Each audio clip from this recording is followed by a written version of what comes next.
Today we've been covering the underlying reasons to all of your symptoms. And if you're experiencing symptoms like chest pain, shortness of breath, radiation of that pain to your jaw or your arm, you're fatigued, these could all be signs of heart disease. Heart disease, the #1 cause of death here in the U.S. And February happens to be American Heart Health Month. We're actually going to challenge you to decrease your risk of heart disease by at least 80%. Oh, that's good. And you can start by taking control of those risk factors that increase your chances of heart disease, like smoking, obesity, or a diet rich in saturated fats, high cholesterol. Because decreasing those things can not only increase your lifespan, but decrease your risk of a heart attack. So don't smoke. A smoker's risk of developing heart disease, 2 to 4 times that of a non-smoker.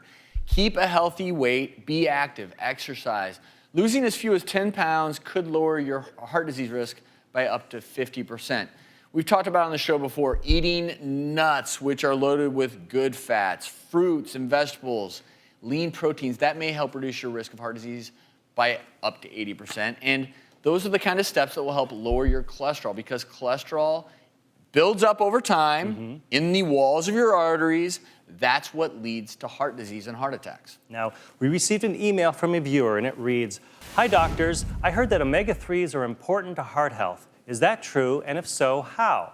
Thanks," from Debbie in Houston. But omega-3s, they're unsaturated fatty acids, and a lot of thoughts as to what they do in the body. Anti-inflammatory, they make your platelets a little less sticky. We're showing an animation here because, again, obviously, you do want your blood to clot, like when you have a nosebleed, which we just talked about, but if it clots too easily, it can increase your risk for a heart attack. Here to give us a better understanding of omega-3s is Dr. Suzanne Steinbaum, cardiologist and the director of Women and Heart Disease at New York's Lenox Hill Hospital. Welcome. Thank you. But let's talk about diet, because diet is a big part of being heart healthy. And part of a heart healthy diet is actually incorporating omega-3s in your diet. And you could get them in salmon, you could get them in walnuts, but a lot of times it's important to take a supplement every day.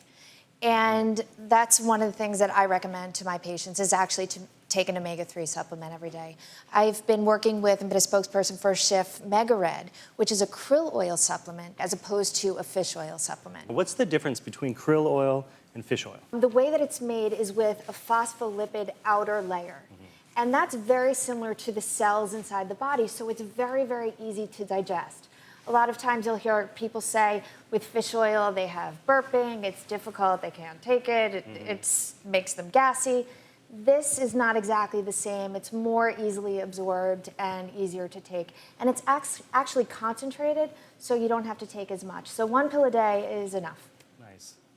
And we always talk on the show, if you're going to supplement your diet, you'll always want to talk to your doctor.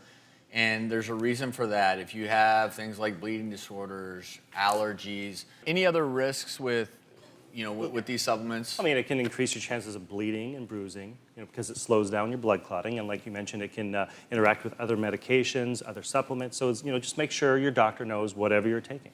I think one of the things that people believe is that if it's something that they buy that's over the counter, that they don't really need to tell their doctor. And that's not true, because it interacts with other medications, so it's really important to do that. Well, thanks, Dr. Steinbaum. And log on to thedoctorstv.com to let us know how you're doing with your 2012 Healthy Heart Challenge. And coming up, is there a new hidden danger in your canned food? Stay with us to find out.